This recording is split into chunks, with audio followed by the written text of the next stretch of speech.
Ang pamagat ng message ni Lord this morning, ipinamagat ang God says, trust Him. Pero kung sabihin, God says, trust Him. Lord, sinasabi ng Panginoon, sinabi ni Jesus, sinabi ng Diyos, magtiwala ka sa Kanya.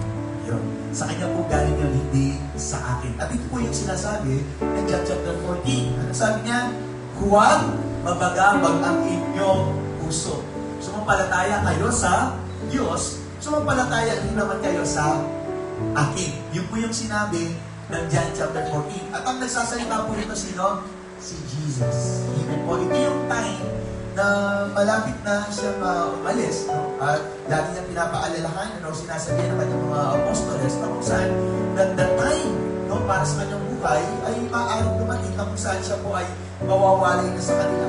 At yung mga panahon na yun, ito na yung time na nababagabag yung kanyang mga apostoles. And I do believe, sabi nga po nung mga binasa, magmula kayo ng umaga sa Bible reading natin, and then sa prayer, mga testimonies ng ating mga kapatid. And I do believe, lahat tayo, marami tayong testimonies. Yung mga testimonies natin, ito yung mga troubles in life na na-overcome natin. Tama po ba?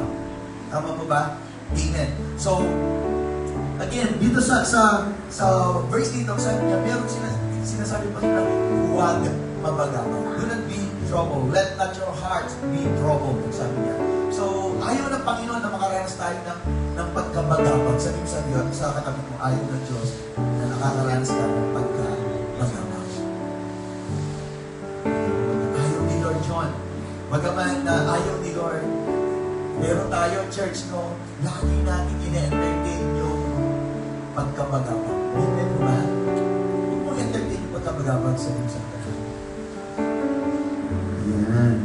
Okay, alam mo kasi kapag ka nababagabag ng Kristiyano, ang isang tao, ay ibig sabihin is nawawala yung kanyang tiwala sa ating Diyos. Amen ba? Amen. Yun ang katotohanan. And when God says, trust Him, kung sinabi ng Panginoon na trust God and trust also in me, ang sabi ni Jesus, merong apat na bagay na ibig sabihin nyo yung trust Him or trust God. Pag sinabi ni Lord Jesus, kung sinabi ng Diyos, that trust me, sabi ni Jesus, or sabi niya na trust God, ito yung apat na bagay na sinabi niya. Number one is, to seek Him first. Sabi mo, to seek Him first. Sabi ni Lord, ang ibig sabihin, kaya sinasabi ko, pagtiwalaan mo ko, kaya magtiwala ka sa akin, ang ibig sabihin ni Lord, hanapin mo siya.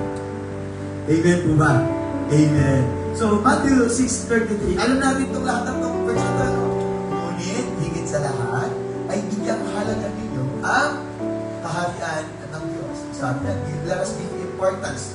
Hanapin natin yung kaharian niya, i-prioritize natin ito po. At ang pamumuhay ng ayon sa kanyang kalooban at ibibigay niya ang lahat ng mga bagay na ito.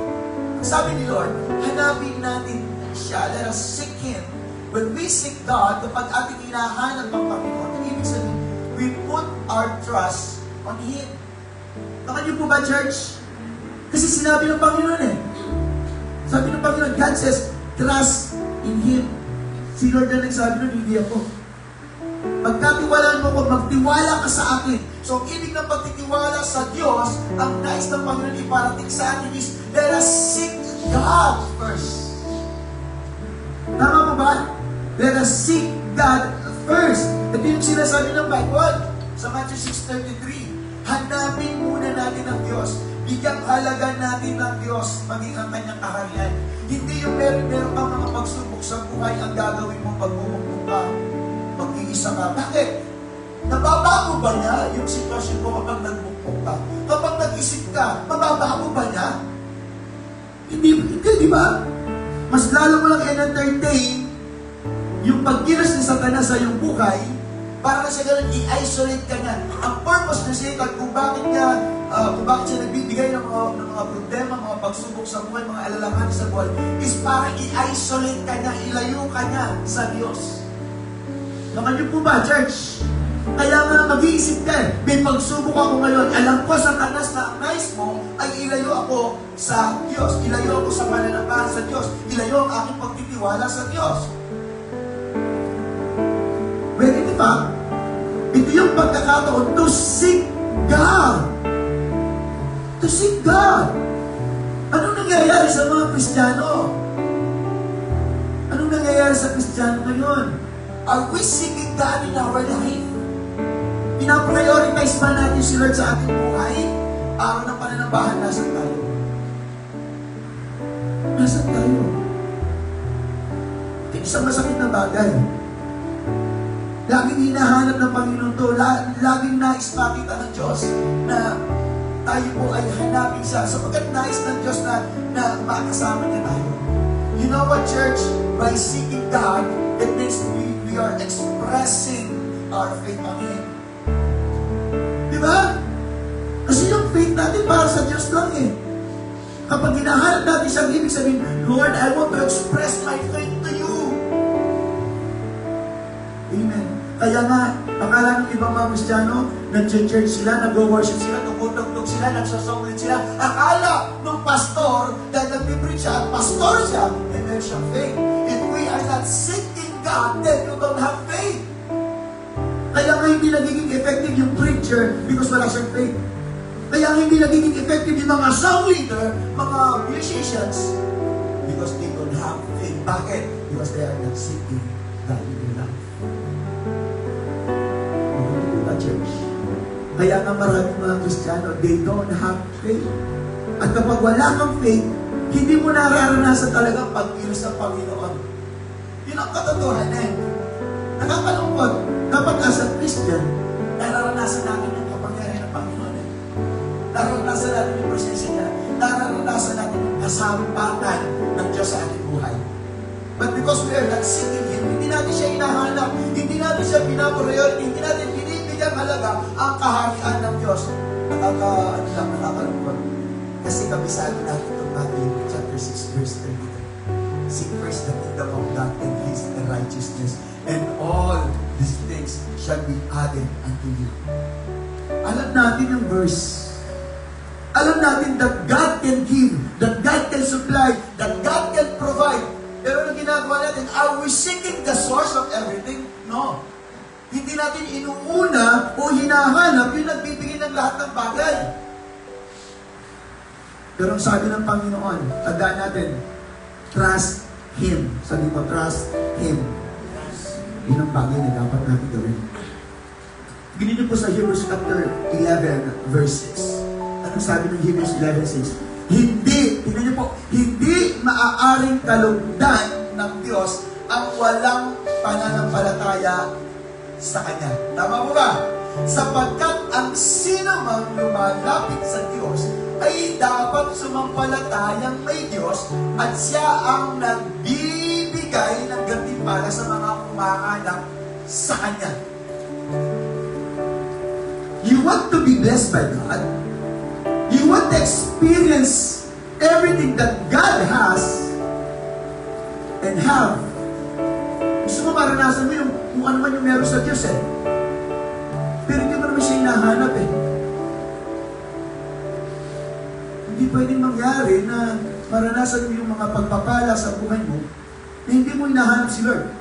Kung meron mang pagpapala na kinukonsidera mo sa iyong buhay, na ang tawag mo'y pagpapala dahil kumakain pa rin kayo everyday, nakakabayad pa rin kayo ng kuryente everyday, or monthly rather, yung mga expenses na nakocover nyo pa, no?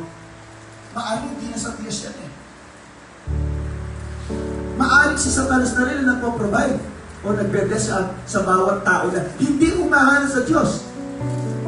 Don't be deceived. Don't be deceived. Sabi mo ba pinagpapala ka ng Diyos, wala ka naman sa Kanya? Bisensya, hindi mo naman siya hinahanap. Galing pa ba sa Diyos yun? What do you think? Sabi niya, lahat ibibigay ko sa iyo eh. Hindi ka lumalapit sa Kanya, anong makuha mo sa Diyos? Anong makuha mo sa Diyos? Wala. Wala. Tama ba? Maraming mga Kristiyano, maraming mga tao na ang sinasabi nila is that, yes, naroon pa rin sila. Yes.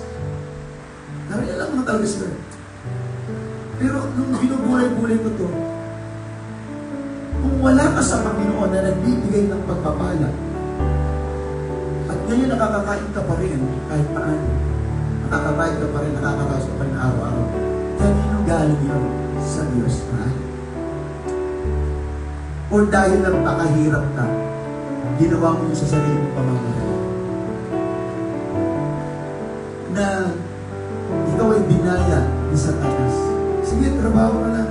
Pagulat mo sarili mo. Sige, magpakasaya ka lang. Kalimutan mo ang Panginoon. Sige, mag-alala ka lang. Sabi ko, Satan, hindi gusto mo sila Satan eh. Yung mag-alala tayo na mag-alala na mag-alala. Punuin ng pag-aalala yung ating kaisipan.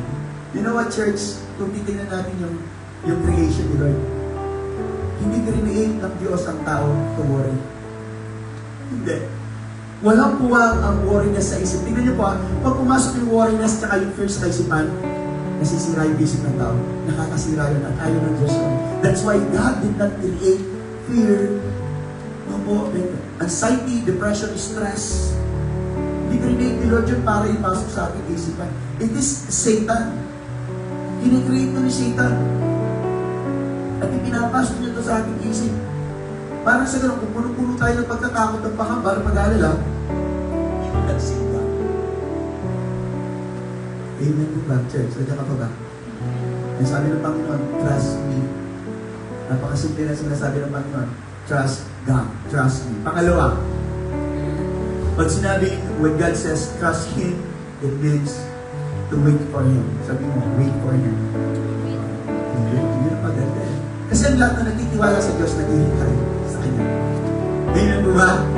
Hindi ka magmamadaling lumaban. Huwag ka magmadaling lumaban. Huwag ka magmadaling umasenso. Hintayin mo ang panahon ng Panginoon sa iyong buhay. Napakaganda rin sinasabi niya, di ba? Isaiah 60:22. Pwede ba natin basahin yung Isaiah 60:22? Basahin ko muna dito sa English. The least of you will become 1,000. The smallest and mighty nation, I am the Lord. In its time, I will do this swiftly. Napakaganda rin sinabi ng Panginoon doon eh. No, Isaiah 62:20. Ito sa Tagalog. Ang pinakamaliit na lipi sa inyo, sabi nga, ay dadaming mainam. Ako niyo po ba? Hindi nais ng Panginoon na manatiling maliit yan. Hindi nais ng Panginoon na manatiling tayong mahihirap. Ako niyo po ba? Sabi mo sa tabi mo, hindi ka mahihirapan at hindi ka maghihirap dahil hindi plano ng Diyos sa iyong buhay yun. Amen po ba? Kaya mo mong isipin na hanggang ganyan ka na lang. Amen? Pero kapag ika-aasenso, ika-aanan, yun ang nais sa Panginoon. Hindi nagbabago ang salita ng Panginoon. Ilalakit natin ngayon yung Jeremiah 29:11, for I know the plans I have for you, plans to prosper you. Tignan niyo pa lang, yung word pa lang ng plans to prosper you, ibig sabihin, talagang pag-unlad ang nais ng Panginoon sa iyong buhay. Tama mo ba? Okay, so basahin natin ang sabi niya, Isaiah 62, ang pinakamaliit ay magiging isang. Wow, grabe naman yun. Maliit na magiging angkan. Okay? At ang pinakakaunti ay magiging isang makapangyarihang bansa. Okay? Ako, ang Panginoon, ito ang mabilis gagawin sa kapanahunan ito. Yung sinasabi ng swift, bilis nun. Marahil sinasabi mo, Pastor, ang tagal naman. Alam mo kung bakit ka natatagalan? Sa tanong ka naman. Alam mo kung bakit ka natatagalan sa pagbilis ng Diyos sa iyong buhay? Because you are not in the calendar of God. You are not using the calendar of God. May kalendaryong sarili ang Panginoon. Amen po ba? Ang kalendaryo ng Panginoon, sabi niya, ay 1,000 taon ay katumbas lamang ng isang araw para sa Diyos. Kaya kung susumahin natin, mamaya-maya lang yayaman ka na. Ngayong araw na to, magiging milyonaryo ka. Amen ba yan? Because yun ang date ni Lord eh. Kasi nananahan tayo sa panahon ng mundo. Pero panahon ni Lord, ang sabi niya, 1,000 days sa isang tao is 1 day. At ang 1 day kay Lord is 1,000 years sa tao. Ano natin, church? Naiinip kasi tayo. Bakit? Kasi yung kaisipan natin ay nakaset sa panahon ng ayun din. Tingnan niyo po yung Psalm 27:14, one of my favorite verse. Sabi niya, kay Yahweh tayo'y magtiwala, manalig sa Kanya at huwag manghinawa, huwag manglambot, huwag mag-alinlangan, huwag sumuko, huwag matakot, huwag mangamba, kay Yahweh tayo'y magtiwala. Huwag kang mapagod magtiwala sa Panginoon at maghintay sa Panginoon. Kung yung katabi mo, yumayaman na, praise God! Sino masaya dito yung katabi niya umaasenso? Baka sinasabi mo, mabait ka yan. Baka ganun sinasabi niyo. Pasalamat ka kay Lord. Lalo na kung yung tao na yan, dati pabigat sa sayo, ngayon hindi niya siya pabigat. Ang sarap ngayong isipin nun na yung kapatid natin umaasenso. Hindi yung maiingit ka. Nung wala siya, okay lang kayo. Nung nagkaroon na siya, ayaw mo na siya. Dapat hindi ganun. Wait for your time. Sabi mo, wait for your time. Okay? Tandaan natin yun. So, pangatlo, when God says, trust Him, it means to be still. Sabi mo, to be still. Ganda ng mga word na binigay ni Lord. Psalm 46:10a. Ano sabi niya? Be still and know that I am God. Tingnan niyo po. In the stillness, dun sa kapayapaan, dun sa ating pananatili, kailangan iisipin mo kung paano kikilalanin ng gusto si Lord. Are you there? Sa pananatili mo, sa panahon ng iyong paghihintay, let's say, in the stillness of your life, let us always understand God. Know God in our life. Ito yung moment na mas kilalanin mo ang Diyos sa iyong buhay. Okay niyo po ba, church? Tingnan niyo po. Basahin natin, sa Psalm 46:10a, para po mabasa natin ang sasabi niya. Kayo ay magsitigil at, ano daw sabi? Kilalanin niyo ako ang Diyos. Kasi ang tao kasi, laging ano yan maraming ginagawa. Maraming pinupuntahan at wala silang time to know God in their life. Ang tao masyadong busy. Napakaraming plano sa buhay. Pupunta ako doon, pupunta ako dito, mag-business ako tomorrow. Ang daming pangarap sa buhay. Walang masama sa pangarap. Pero kung sa pangarap mo, ay yung mga idea mo na lamang, yung nais mong maganap sa buhay mo, at wala na si Lord, wala na si Lord, then, ang isang pangarap ay nagiging masama. At ang pangarap na yan ay mananatiling pangarap na lamang. Tingnan ko na. Kasi nais sa Panginoon, along the way, doon sa ating pananatili o sa ating pagtigil, magkaroon tayo ng time to know God in our life. To understand the plan of God in our life. Ano ba tayong moment na gano'n na iniisip mo, Lord, ano ba yung nais mo sa akin?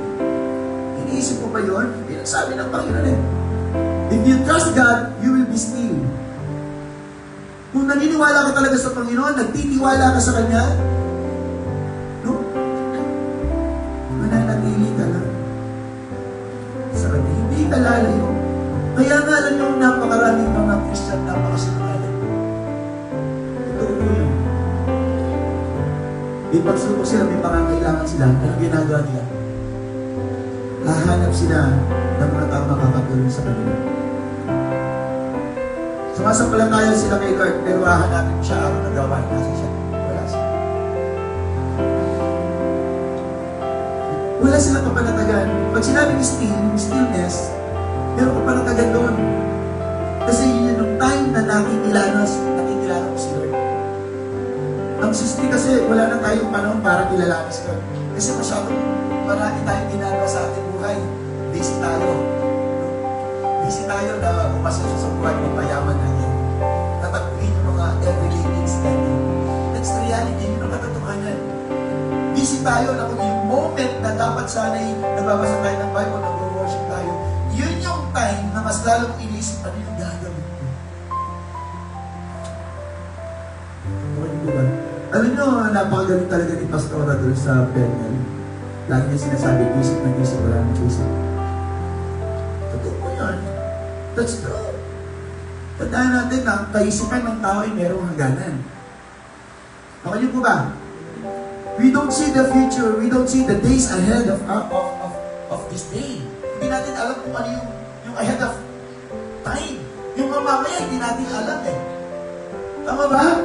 Hindi natin alam. That's why we have this moment to understand kung ano man yung inihanda ng Diyos para mamaya at para bukas sa susunod na buwan at taon. We must be still. At sa panahon nga noon, nung panahon na yun, nasa ating pagtigil, tandaan natin that He is God. Yun na nakakalimutan natin that we have God in our life. Alam niyo po, nagugutan tuloy ako eh. Kung talagang tinanggap mo na nga si Jesus sa puso mo. Tinanggap mo nga ba talaga si Jesus sa puso mo? Or sa muso mo? Kaya si Jesus naririnig mo lang sa muso mo. Lagi mo lang siyang bukang bibig.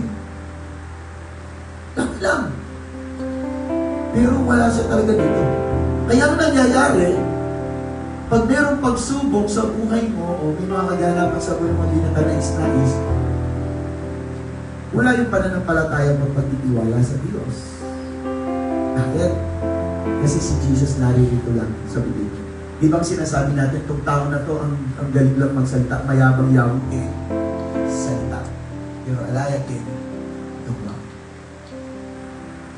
Okay? Di ba lang alam kung tayo po ay isa ron na puro salita lang tayo. Pag kausap mo siya, talagang akala mo pag nag-share. No? Ay, alam mo na ako, nagyan ako, Pastor. Way back. 1970, 1980, 1990. Awang magkay kami po. Pinagmamalaki pa. Pero, tanong natin ngayon, kumusta Christian life mo ngayon? Ayun niya, Pastor, simba ulit.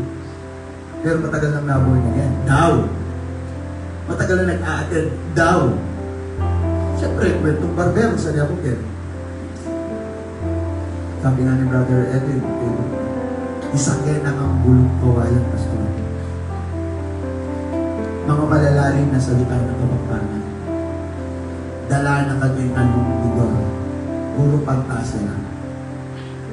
Ano po? Pero makikita natin, naliligalig itong mga tao na ito na nagsasabing they are Christians, they have Christ in their life. Pero naliligalig sila. Kaya nga, there will be time in the life of a Christian kapag siya'y namatay at makikita lamang niya paghiwalay ng kanyang kaluluwa sa kanyang katawan, ay napunta siya sa impyerno. Kaya nga doon sasabihin, Lord, di ba nag-prophesy kami? Lord, di ba nag-ikot kami? Di ba, Lord, isa ako sa mga drummer, sa mga musician, di ba? Isa ako sa mga song leader, isa akong pastor. Pero makikita na lang niya, paghiwalay na ng kanyang kaluluwa sa kanyang katawan, dahil patay na yon. So, siyempre, hindi ko naman sasabing unconscious. Talagang patay na siya, and then, mapupunta siya sa impyerno, magkakaroon siya ng conscious, magkakaroon siya ng kaalaman, mapupulat siya, nandun siya sa isang lugar na hindi niya ninais. Because, hindi niya talaga kinilala ang Diyos sa kanyang buhay. And then, hindi niya kinilala, hindi niya inalam ang Diyos sa kanyang buhay. Wala siyang time. Kaya lang niyo po nakakalungkot lang, may mga kapatid tayo. Matay magkatinatag sila, nakaka-encounter sila ng ibang mga Christians. Christian ka? Christian kami mo rin. Anong uri kayong Christian? Sabi na naman dati. Infinite Jesus Community Church. Oo, infinite. Ano kayong uri Christian? Hindi nila alam sa kanya. UPC ba kayo? O, mga Pentecostal ba kayo? Fourth Watch ba kayo? Alam niyo ba kung ano tayo? Alam niyo ba? Alam niyo bakit? Hindi nyo alam. Hindi nyo kasi pinagkilala si Lord. Kaya yung gusto ko sabihin sa inyo, mag-discipleship kayo, pero ayaw nyo. Gusto ka lang nilang Kristo kayo, kung naging kayo, IJCC kayo. Evangelical tayo. Ano po ba? Hanggang tayo yung evangelical. Kaya nga dapat kung magsasagot ka ng iyong biodata or resume, lagi mo doon, religion, evangelical. Hindi mo lagi born again, Evangelica. So, iba't iba yan. May Baptist, may Methodist. Diba? So, walang panahon para kilalanin ang Diyos.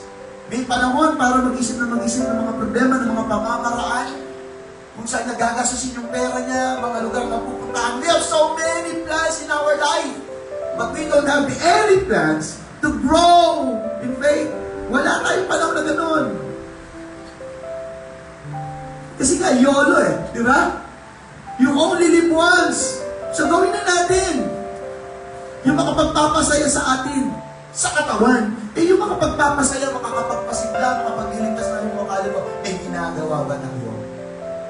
Napakadali sa puso natin, napakadali sa atin na to say no to God. Lord, hindi mo na ako mag-church. Lord, hindi mo na ako magpa-practice ngayon. Lord, hindi mo na ako aawit ngayon, ha? Hindi mo na ako maglilingkod ngayon, Lord. Napakadali natin mag-say no sa Diyos na lumikha ng buhay natin. No, may-ari ng buhay natin. Nagpahiram ng buhay sa atin. Gumising sa atin sa umagang ito. Nagpapakain sa atin. Nagbibigay ng oxygen. And then, Lord, sandali lang ha. Pero kapag may pangangailangan ka, gusto mo, agad-agad. Anong uri nilalang tayo? Anong uri tayong Kristiyano? Let's have a reflection. Anong uri tayong Kristiyano? Na Kristiyano tayo pero wala tayong panahon para ilalim ang ating Diyos. Basta alam ko may Jesus ako. That's it, Pastor. Yun na ba yun? Yun na ba yun? Hindi ba kapag kayo mag-aasawa, kikilalin nyo muna yung babae o lalaki? Tama ba? Kapag mag-apply ka ng trabaho, kikilalanin mo muna kung sino yung employer mo, kung anong uri ng business yan, kung anong uri ng trabaho yan. Kaya lang, pagkakakitaan, pagka-happenings, okay, go! Go lang! Kahit malayo yan, kahit maglalakad ng ilang kilometro, go lang ako! Basta't makasama ka doon. Ito pa ba tayo, church? And I do believe those people, they do not trust God in their life anymore. Wala na silang tiwala kay Lord. Masakit man na marinig ang mga bagay nito. Alam niyo po, habang nagpe-pray ako, dahil sa sobrang dami na natin nilakad this week, how many weeks na, no? Napaka-busy po tayo. At sabi ko, Lord, ano po yung message na yun na ibibigay mo sa amin? Kasi nga, anong oras na yun, wala pa rin. Wala pa rin pumapasok na message. Bagaman may mga messages na ako naisulat, kaya nag-give-up yung ano ba, nag-give up yung cellphone, nag-blackout siya. So, ang gagawin ko, Lord? So, pray! Habang kami nag-meditate kagabi, no? Dahil magkasabay biglaan ako yung magsasongling. Dapat si Brother Didi, kaya may sakit nga siya. Gawan child na yan Then, napagod po kasi yan, naparami natin mga fellowship na natin. Nagod po kasi full support nila. Amen? At saka hindi lang siya, course, marami tayong mga kapatid yung bawat supportan nyo sa gawain nyo. Palakpakan mo natin si Lord. Salamat sa supportan nyo. So, makikita natin kagabi kung nakikita nyo lang ko, wala pa talaga nakaprepare anything. Even, hindi ko alam kung ano muna ko, kung iisip ba ako, mag-prepare ako, mag-meeting, kung ano yung message. So, ano yung una ito? So, along the way, God is so gracious. Ang gusto lang talaga ng Panginoon, tumigil ka lang muna and have a moment to think of God. Amen po ba yun? Kasi, parang pa rito tayo Hindi ka ba napapagod? Nakakapagod na yun, magastos pa. Tama ba? Tama? Gandaan po. Sandali. Stop muna tayo. Let us think of God. Let us give thanks to Him. Let us praise Him. Kailangan may gawin tayong tayo. Kaya nga kagabi, alam niyo po, habang ako po nag-pray sa Lord, habang ako ay nakikinig ng music, no po, meron akong isang kanta dito, no, na nais i-awit sa inyo. Pwede ba kuya, bago natin katayin din naman mamaya is alin lang muna natin. Alam niyo po, may isang kanta dito, and allow me to, para practicein lang natin. Alam niyo po, hindi ko pa ito kabisado. Pero kagabi, nung akin itong pinapakinggan along the way. In fact, Korean song. Sinong nililab sa mga Koreano? Koreano ko pa din na. Koreano ko pa. Okay. So, when the day draws to an end, and I'm walking on dry land, it's time that is in control.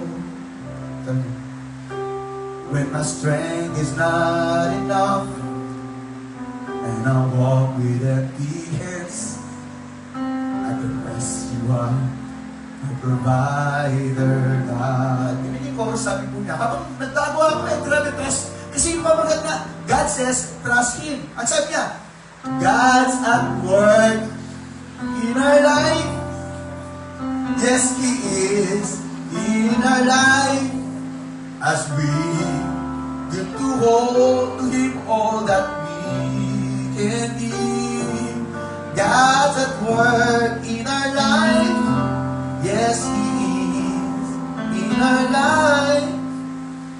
As we trust and walk in Him alone. Hindi ko pa siya masyadong kabasado, pero gusto ko kasi katay talaga natin. Kasi nga, akma-akma sa mensahe ng Panginoon na kung saan yung mga tao pagod na pagod sila. They don't have time. Church, kumikilos ang Diyos sa buhay natin. Hindi tumitigil ang Panginoon sa pagkilos sa buhay natin. The reason why you are not experiencing the work of God in your life, it is because hindi ka kasi nananatili. Kapag ikaw yung galaw ng galaw, hindi mo napapansin, hindi mo nararamdamin pagkilos sa Panginoon. Why don't you try? Lumito ka muna. Hello?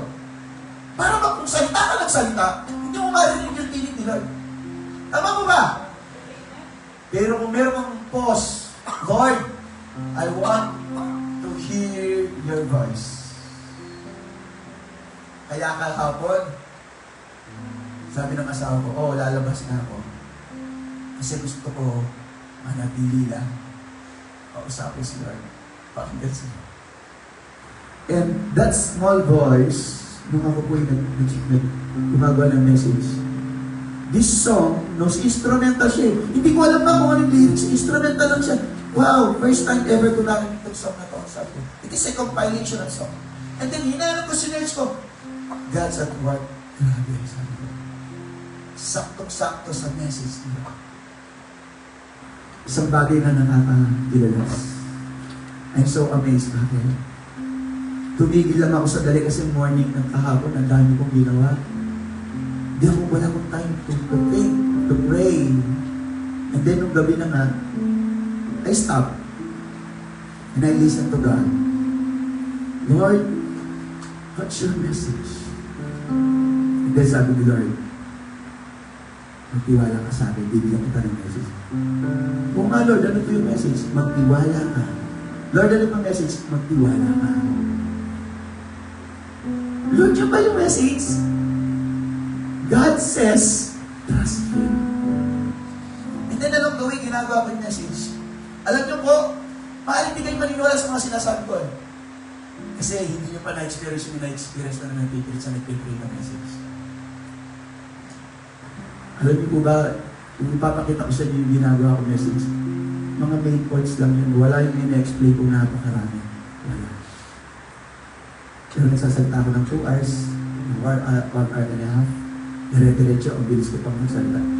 Kasi it is God that put words in my heart. In my life. When the day draws to an end, and I'm walking on dry land, that's the time God is in control. When my strength is not enough, and I walk with empty hands, I confess you are my provider, God. Come on, let's sing it again.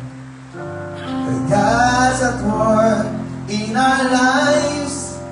Yes, He is in our lives. As we give to Him all that we can give. Bali ako doon. God's at work in our lives. Yes, He in our lives as we trust and walk in Him alone. Pwede ba tayo tumiyak muna? God's at work in our lives. Yes, He is in our lives as we give to Him all that we can give. God's at work in our lives. Yes, He is in our lives as we trust and walk in Him alone. Verse 2. Basahin ating ituloy, verse 2. When we gather in this place, God is seeing us here today. Do you believe? We experience the Father's grace. When I lay my bread and feast, offering everything, only now confess you're my provider. That's the point. God's at work in our lives. Yes, He is in our lives. As we give to Him all that we can give. God's at work in our lives. Yes, He is in our lives.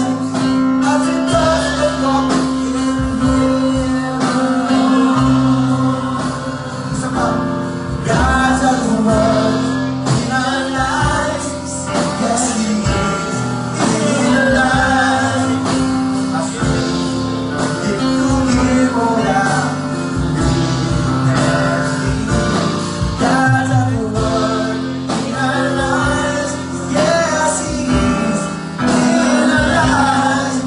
As we trust and walk in Him alone. Hallelujah, hallelujah. Yun ang nais ng Panginoon, no? Habang tayo lumalakad, nagtitiwala tayo sa Diyos. Amen. Kapag nilagay mo na, sabi ng yung mga pagkain, yung bread and fish sa yung table, then in-offer mo sa Kanya, kain kakauntihan. Remember what we have read? Anong sinabi nung kanina sa Isaiah 62? Dadami yan. Amen? Dadami yan. Yung akala mo kulang, pero dadami yan. Sabi ko, dadami yan. Yun ang gusto ng mga, let us confess God in our life. Let us confess the promises of God in our life. Amen? Kung mo sasabihin ka ulit, kung mo sasabihin kulang, kung mo sasabihin wala, kung mo sasabihin di mo kaya. May Diyos ka. Amen? May Diyos ka. Marami nakakalimot, may Diyos siya. Amen? That's why number 4. Number 4. Sige po tayo. Number 4, ang sabi niya is, when God says to trust Him, it means to acknowledge Him. Pwede mo, acknowledge God. Yun yung sinasabi kanina, kilalanin mo siya. Ano?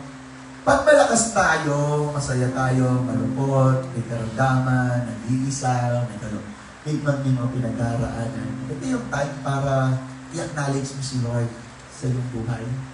Lord, I know sa sitwasyon na meron ko ngayon, masaya ako, kompleto kami, malakas ako, may kinakain kami, may trabaho ko, may business ako. Ano man yung sitwasyon ng pangit man o maganda, acknowledge God in your life. Learn to acknowledge God in your life. Kung sasabihin ka, Lord, Panginoon, kulang. Panginoon, wala. Panginoon, ang hirap. No? Acknowledge God in your life. Anong sabi ng Proverbs 3:5-6? Kay Yahweh ka magtiwala buong puso at lubusan at huwag kang mananahan sa sariling karunungan. Sabi ng Panginoon, acknowledge Him. Hindi yung ikaw yung mag-iisip, sino kaya yung taong pupuntahan ko, sino kaya yung taong lalapitan ko, sino kaya yung taong makakatulong sa akin. Tapos ikaw yung gagawa. No, acknowledge God in your life. Amen. Mahirap bang gawin yun? May i-acknowledge mo si Lord sa iyong buhay? Nag-ibig kasi sabihin na, pag ina-acknowledge mo si Lord, parang sinasabi, Lord, I do believe. It means that you trust God. No? You trust God. Ibang ganda nun, kasi ina-acknowledge mo siya eh. Ano man yung sitwasyon mo, you're acknowledging God in your life. Ano sabi ng verse 6? Sa lahat ng iyong gagawin, take note, ang sabi niya, sa lahat ng iyong gagawin, siya kay iyong alalahanin. Nakunin mo ba? Sinasabi ng Panginoon, alalahanin mo si Lord palagi upang ikay patnubayan sa iyong mga tatahakin. Hello?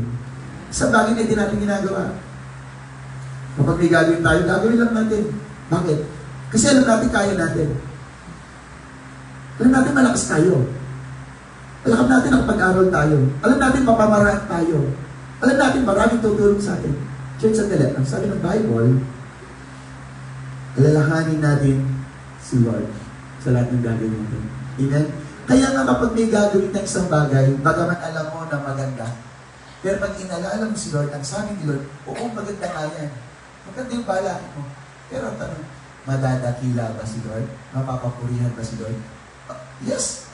Ang tao matutuwa sa iyo, papapurihan ka nila. Pero papupurihan ka ba ng Diyos? Or ang Diyos ba ay mabibless sa buhay mo? Napapapurihan ba ang Diyos sa mga gagawin mo? Hello?